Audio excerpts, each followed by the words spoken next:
Bienvenidos a Punto Cero. Tenemos el agrado de darle la bienvenida al especialista en psicología, el señor Chente Pimentel. ¿Qué tal? Gracias por la entrevista. Yo estoy aquí en Formosa, he venido a dar un taller, justo hemos terminado ahora, un taller de autoconocimiento y neuroeducación.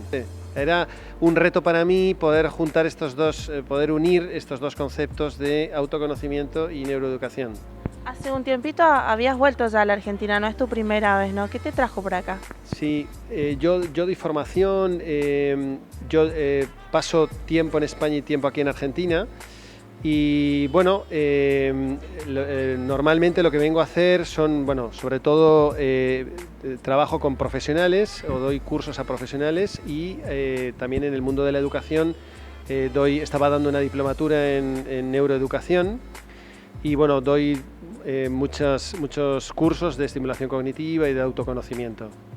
¿Cuáles son los principios básicos de la neuroeducación? La neuroeducación es un paradigma que viene un poquito a revolucionar el concepto tradicional de la didáctica y de la educación, ¿no? La neuroeducación básicamente lo que aporta es un cambio de mentalidad y un cambio bastante radical en lo que sería la concepción de cómo manejamos al niño, ¿no? Cómo educamos al niño. La educación tradicional habla de que el profesor es expendedor de información, ¿no? Esto viene por un origen que sería un poquito largo de explicar, pero básicamente el origen de donde viene nuestro sistema educativo viene de la Revolución Industrial y básicamente era un sistema en el que se educaba en normas y valores a los futuros operarios de las fábricas, ¿no? Entonces estaba todo diagramado desde ese lado.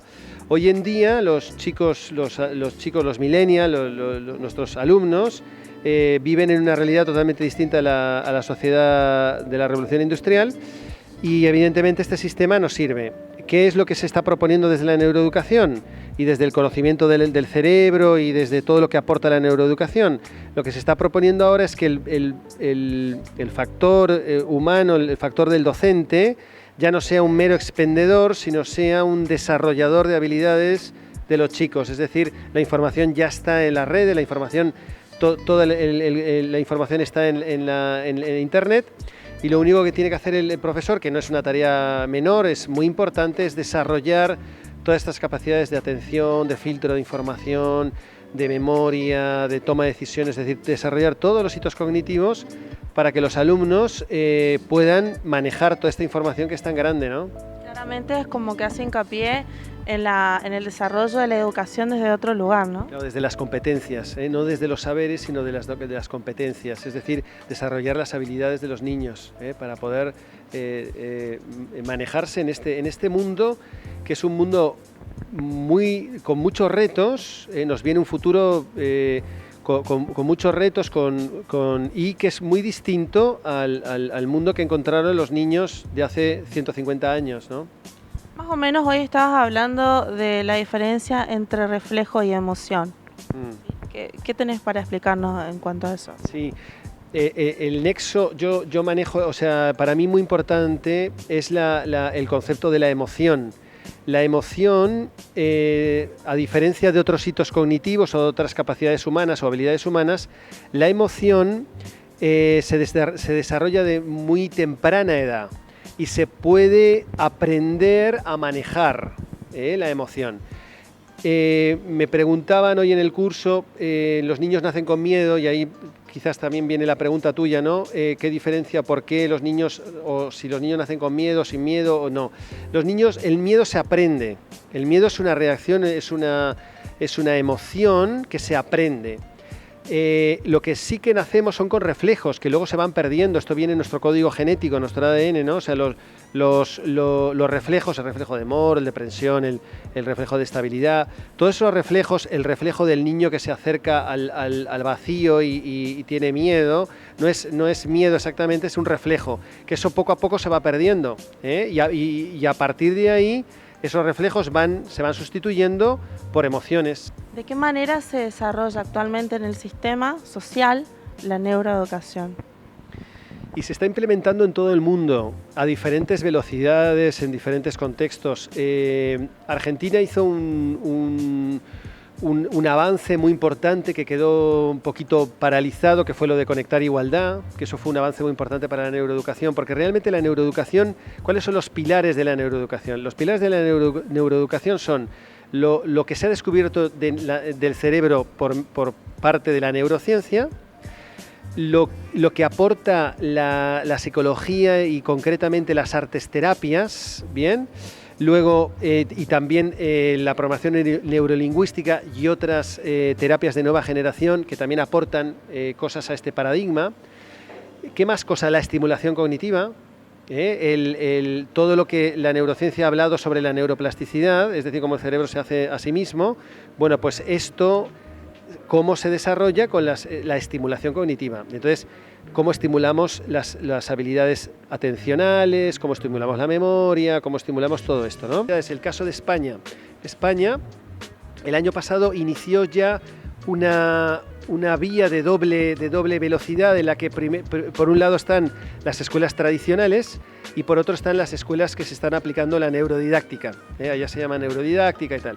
Entonces, ya se está monitorizando desde los primeros 6 meses que se empezó a aplicar en esta dualidad.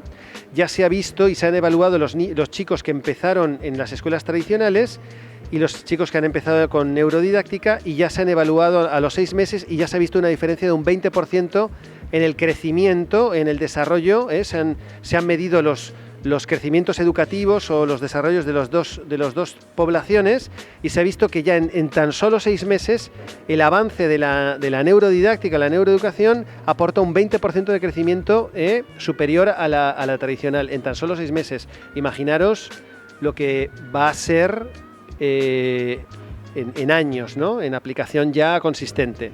Y por eso digo que en muchos países se están viendo estas diferencias. También el otro pilar son las TICs, las nuevas tecnologías aplicadas también, o sea, se está aprovechando todo esto.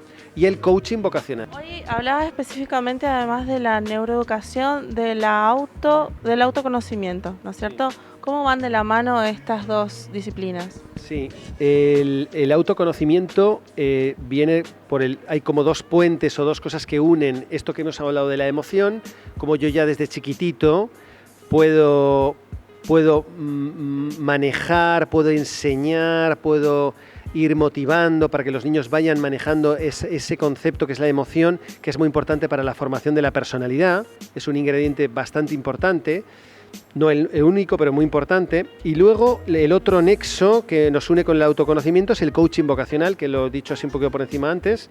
El coaching vocacional, que antiguamente en el sistema tradicional se insertaba a partir de los 14 años, hoy con todo lo que se conoce de neurociencia, lo insertamos ya desde el origen de la propia construcción de la emoción.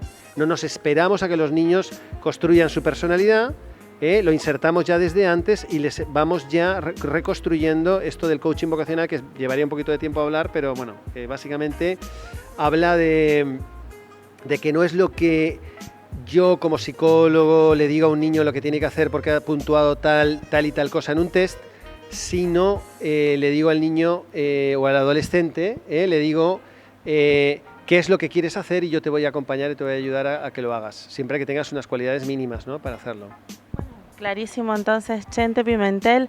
Esto sin duda alguna va cortando distancias, ¿no? También la ayuda del conocimiento, de la autoeducación, bueno, desde niños. Así que te agradecemos muchísimo desde Valencia, España, acá para Punto Cero, y bueno, esperamos tu próxima visita. Gracias. Sí, vendremos a ver si el año que viene podemos hacer algún encuentro más. Hasta pronto, será hasta la próxima.